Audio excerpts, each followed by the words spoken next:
Opa, e aí meu querido? Seja bem-vindo ou bem-vinda a mais um vídeo de seu furry favorito, o Green. Hoje eu tô aqui pra falar de, pasmem, outra espécie da fandom. Oh meu Deus! Dessa vez os Dutch Angel Dragons. Uma raça muito fofinha, olha isso, mano. Olha isso. Olha isso! Mas com uma história de criação muito triste. E vocês vão entender por quê. Antes de tudo, queria dizer que eu criei um Instagram e um Twitter. Dá uma passada lá depois. Mas sem enrolação, vamos lá. Tá, já adianto que talvez seja um pouquinho longo, então senta aí. Bom, essa espécie é bem conhecida na fandom, e assim como as outras que eu trouxe, ou algumas pelo menos, são uma espécie aberta, mais regulada, criada pela estadunidense Dina... Meu Deus, tem...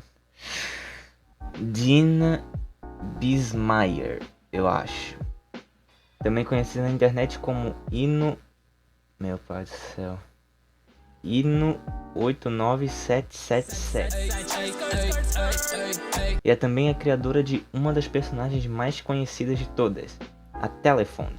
Com isso dito, a gente pode afirmar que a Telephone é a primeira Angel Dragon, como são comumente chamados. E eu não tô nem falando bobagem, tá? Até aqui, ó. Ela gere também a Skypro Fursuit, que atualmente se encontra com o domínio à venda, então F. E também é casada com Ceros, ou esse nome aí, dono do dragão Radio. Para os ingleses você fala bem, né? Mas o que seria um Angel Dragon?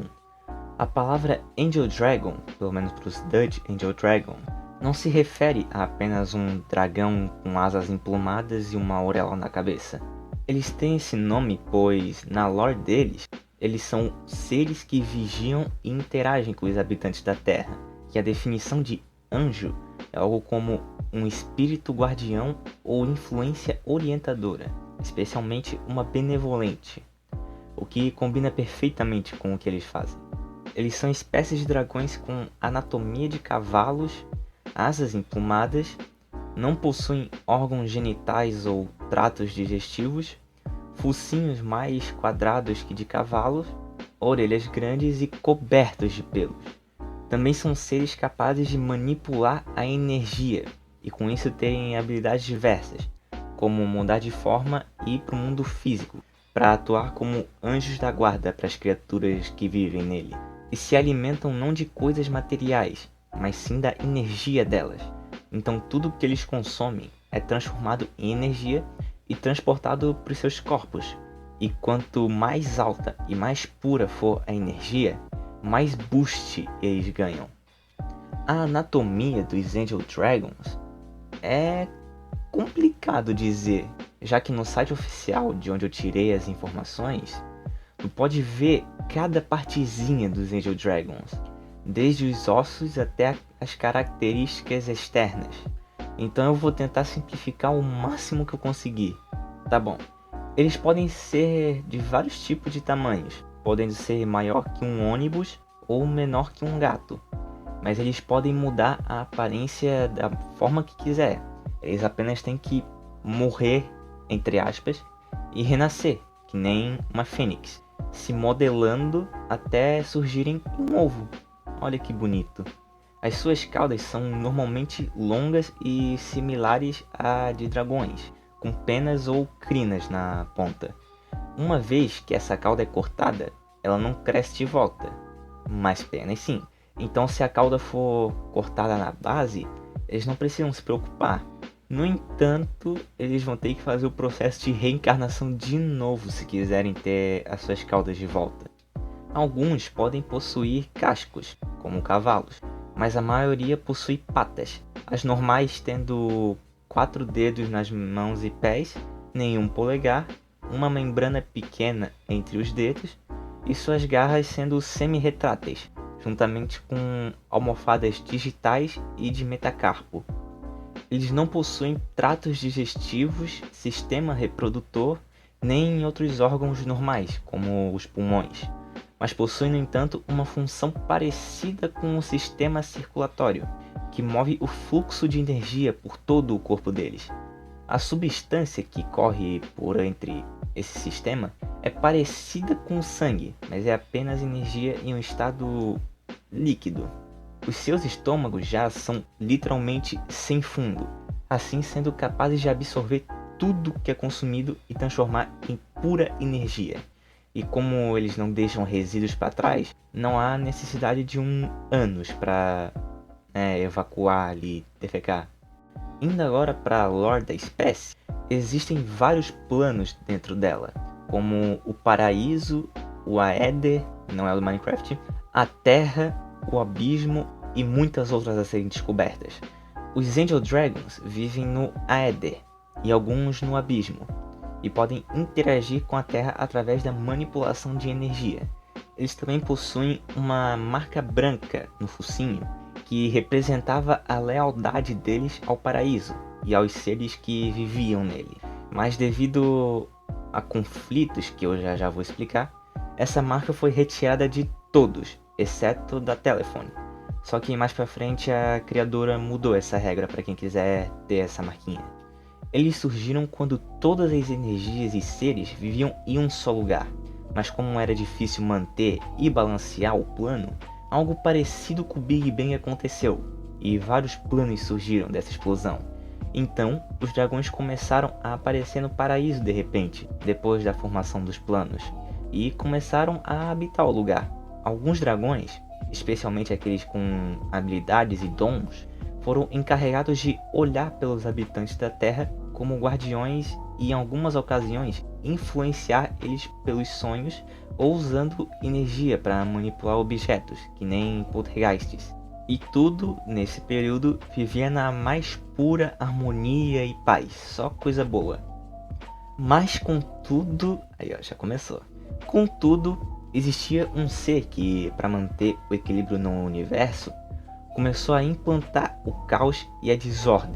E os Angel Dragons, como são criaturas em conjunto com a energia ao redor e muito ligados aos sentimentos, sentindo essa outra força que gera o universo, acabaram sofrendo os efeitos fortíssimos dela. E com isso, o maior conflito da história estourou. As energias começaram a colidir entre si e partiram o plano, enquanto os seres que nele habitavam lutavam entre si. Então o plano abissal foi criado. Assim que a guerra acabou, foi decidido que o ser que criou e espalhou o caos ia guardar o abismo como forma de punição, tendo que, para sempre, guardar e absorver a energia negativa. E também foi decidido que os Dutch Angel Dragons não podiam mais habitar o paraíso, já que a alma deles não encontrava a paz necessária para habitar o lugar. Então foram mandados para o Aether. Muitos continuaram o seu dever de vigiar e interagir com a Terra, sendo por senso de justiça, autorrealização, curiosidade ou para se manter entretidos. Mas alguns tinham um sentimento de perda muito grande para ignorar, e não tinham outro lugar a não ser o abismo para ir, ou simplesmente seguiram o ser que agora reside lá, cercados de energia negativa por toda a eternidade, absorvendo aquilo como um vício. Enquanto a Telephone, antes da guerra, ela tinha sido encarregada com o cargo mais alto de todos no paraíso, e depois da guerra, quando alguns dragões foram forçados a deixar o paraíso, os seres que viviam nele disseram para a Telephone que ela podia ficar, já que ela era diferente dos outros. Mas uma grande tristeza assolava ela, e mesmo ela podendo ficar, ela escolheu sair do paraíso e viver no Aether, junto com os outros da sua espécie. E falando em espécie, por que eles têm Dutch no nome? O que é esse Dutch? Tá, senta aí que a história é longa e, como eu disse no começo, meio triste. Quando a Ino, a criadora da espécie, era criança, lá pros 12, 13 anos, ela tinha um sonho de ter o próprio cavalo. E um dia ela viu um... Desculpe se eu estiver falando o nome de cavalo errado, é que eu não não conheço raça de cavalo, ela viu um palomino à venda. E com o dinheiro que ela guardou dos aniversários dela, ela mesma comprou o equino, chamado Dutch. Só que ele era muito arisco e sempre derrubava quem tentava montar nele. E com a Ino não foi diferente, mas ela só caiu uma vez do Dutch. E daquele dia em diante, parecia que os dois tinham um laço muito forte um com o outro.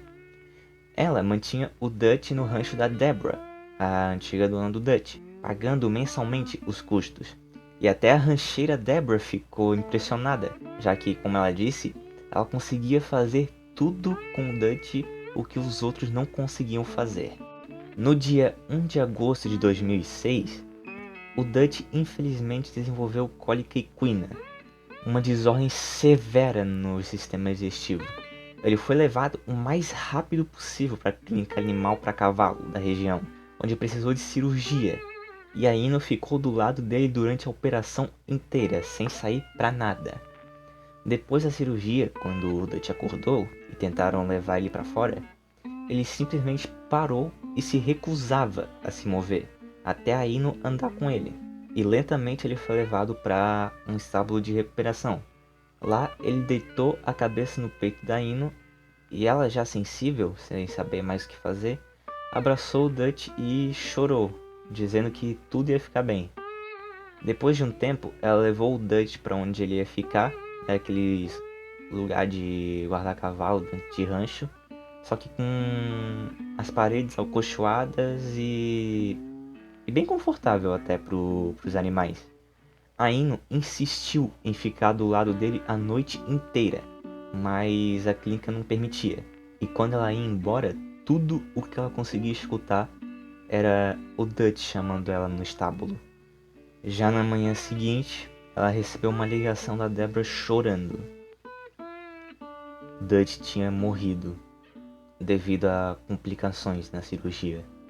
Segundo a própria Ino, ela disse: "Foi como se meu mundo tivesse acabado.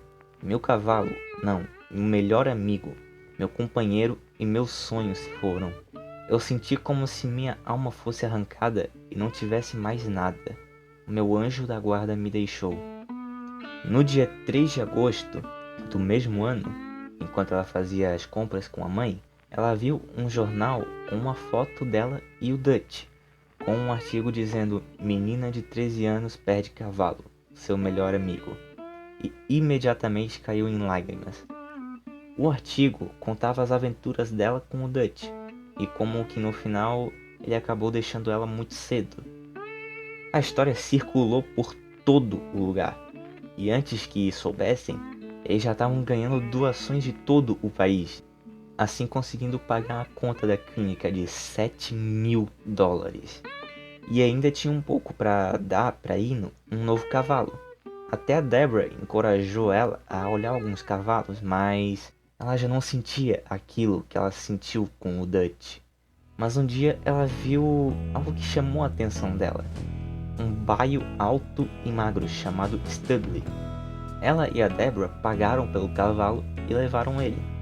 Quando a Deborah perguntou como que queria chamar ele, a Ino mesmo disse: "Com tudo o que aconteceu, acho que deve ter um anjo da guarda me observando no céu. Então eu vou dar um nome de Sky para ele." A tradução faz as coisas perderem a graça, o sentido. E junto do Sky, eles venceram várias corridas de barris que tem lá nos Estados Unidos. E até foram para as nacionais do Arizona.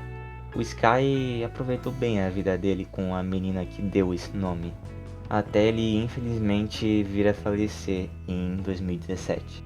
E para honrar o legado do Sky, ele é o mascote da Sky Pro Fursuits. Bom, foi mal se ficou mais longo que os outros, mas é que essa espécie tem realmente muita informação para passar. Eu juro que eu tentei resumir as informações o máximo que eu consegui, mas...